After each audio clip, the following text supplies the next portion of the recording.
बाराबंकी में एबीवीपी कार्यकर्ताओं पर लाठीचार्ज को लेकर उबाल। लखनऊ में राजभवन के बाहर सपा छात्र संघ का प्रोटेस्ट, कई प्रदर्शनकारी हिरासत में। बाराबंकी की घटना को लेकर अखिलेश के ट्वीट पर भड़के बीजेपी नेता सिद्धार्थनाथ सिंह, कहा कि आप तो नारद मुनि बन गए, कोशिश कर लो, भाजपा का परिवार नहीं टूटेगा। अखिलेश यादव पर बीजेपी विधायक केतकी सिंह के बयान पर बवाल। नाराज सपा कार्यकर्ताओं का लखनऊ में प्रदर्शन, पुलिस ने लाठीचार्ज किया। कानपुर दौरे पर मुख्यमंत्री योगी आदित्यनाथ, आईआईटी के विशेष समन्वय कार्यक्रम में की शिरकत, स्टार्टअप प्रदर्शनी का आयोजन। सीएम योगी बोले कि स्टार्टअप और नई तकनीक को बढ़ावा देने के लिए सरकार प्रतिबद्ध, शिक्षा और उद्योग के बीच सहयोग की आवश्यकता। गाली विवाद पर 4 सितंबर को एनडीए ने बुलाया बिहार बंद, सुबह 7 बजे से दोपहर 12 बजे तक प्रदर्शन, महिला मोर्चा संभालेगी कमान। पटना में आरजेडी ने भी बुलाई बैठक, तेजस्वी यादव के आवास पर विधायक दल की मीटिंग, महागठबंधन की बैठक से पहले पार्टी की रणनीति पर चर्चा। जीतन राम मांझी ने विधानसभा चुनाव में एनडीए से मांगी 20 सीटें, कहा कि हमारी पार्टी को मान्यता दिलाने के लिए एनडीए दे 20 सीटें। आरजेडी नेता मृत्युंजय तिवारी ने एनडीए को डूबती नैया बताया, कहा कि कोई इस पर सवार नहीं होना चाहता, ये लोग जनता के दिल से पूरी तरह से उतर गए। प्रधानमंत्री के संबोधन पर तेजस्वी का रिएक्शन, कहा कि मां को अपशब्द बोलना हमारा संस्कार नहीं। बीजेपी वालों ने सदन में मुझे मां बहन की गालियां दी। प्रधानमंत्री की मां के लिए अपशब्द पर भड़की मंत्री रेणु देवी, कहा कि हर व्यक्ति को अपनी मां का अपमान महसूस हुआ, बिहार की जनता इन्हें सजा देगी। बिहार बीजेपी अध्यक्ष का आरजेडी और कांग्रेस पर अटैक, कहा कि क्या मां को गाली देने के लिए निकाली थी वोटर अधिकार यात्रा, जनता कभी माफ नहीं करेगी। मंत्री नितिन नवीन बोले कि प्रधानमंत्री ने सेवक की तरह महिलाओं के लिए काम किया, बिहार के मां और बेटे मिलकर मोदी जी के इस अपमान का बदला लेंगे। पीएम की मां को गाली देने पर राज्यपाल आरिफ मोहम्मद खान बोले, मर्यादित भाषा सबके लिए जरूरी, अमर्यादित भाषा से लोकतंत्र की गरिमा गिरती है।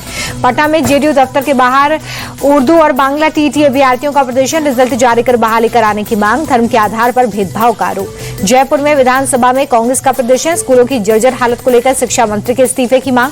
प्रोटेस्ट में नेता प्रतिपक्ष सचिन पायलट भी शामिल हुए। पार्टी से निलंबन के एक दिन बाद के कविता ने बीआरएस से दिया इस्तीफा, पोस्ट से भी दिया इस्तीफा। हरियाणा के पूर्व राज्यपाल बंडारू दत्तात्रेय ने सीएम नायब सिंह सैनी से की मुलाकात, कई अहम मुद्दों पर दोनों के बीच चर्चा। दिल्ली में जीएसटी परिषद की 2 दिन की बैठक शुरू, केंद्रीय मंत्री निर्मला सीतारमण की अध्यक्षता में मीटिंग। दिल्ली में सेमिकॉन इंडिया में दूसरे दिन भी पहुंचे पीएम मोदी, सेमीकंडक्टर क्षेत्र के विशेषज्ञों से बातचीत, सेमीकंडक्टर से जुड़े उत्पाद और प्रोजेक्ट्स भी देखे। भारत दौरे पर सिंगापुर के प्रधानमंत्री लॉरेंस वोंग राजघाट पहुंचकर महात्मा गांधी को अर्पित की श्रद्धांजलि। सिंगापुर के प्रधानमंत्री की बीजेपी अध्यक्ष जेपी नड्डा से मुलाकात, कई अहम मुद्दों पर चर्चा। भारत दौरे पर जर्मनी के विदेश मंत्री जोहान वेटफुल, दिल्ली के हैदराबाद हाउस में विदेश मंत्री एस जयशंकर से मुलाकात। पूर्व प्रधानमंत्री एचडी देवेगौड़ा ने प्रधानमंत्री को लिखी चिट्ठी, जापान और चीन को सफल दौरे पर बधाई दी। 18 साल बाद नागपुर जेल से निकला अंडरवर्ल्ड डॉन अरुण गवली, शिवसेना नेता हत्याकांड में सुप्रीम कोर्ट से मिली है जमानत। मुजफ्फरपुर में फिल्मी सीन वाला एनकाउंटर, पुलिस के पीछा करने पर स्कॉर्पियो सवार बदमाश रिवर्स गियर में भागे, पुलिस ने टायर को निशाना बनाकर गोली मारी।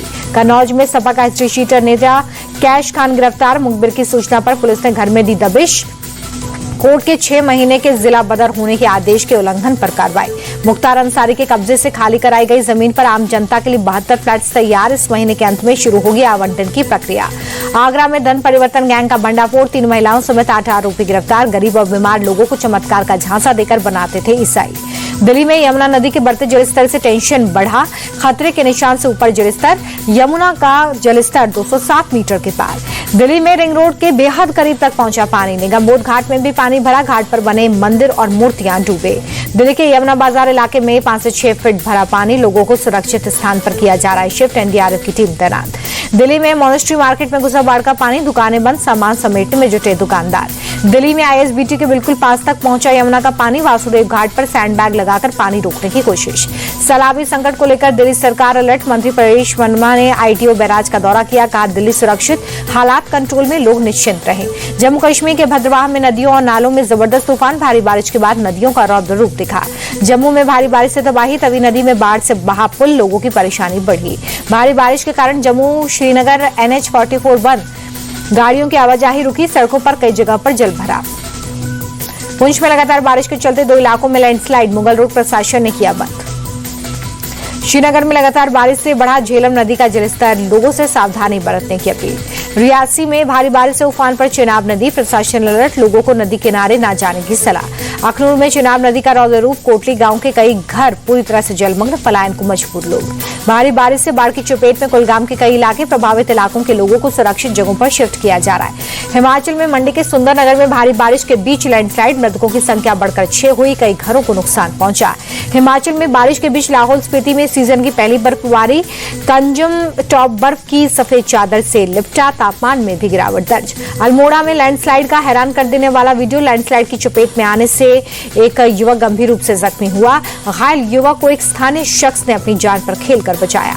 पंजाब में बारिश से तबाही, 23 जिले बाढ़ की चपेट में, 1400 से ज्यादा गांव में पानी भरा। पंजाब के फिरोजपुर में उफान पर सतलुज नदी, 112 गांव में बाढ़ का खतरा। डीसी दीप शिखा ने सेना के अधिकारियों के साथ धूसी बांध का निरीक्षण किया है।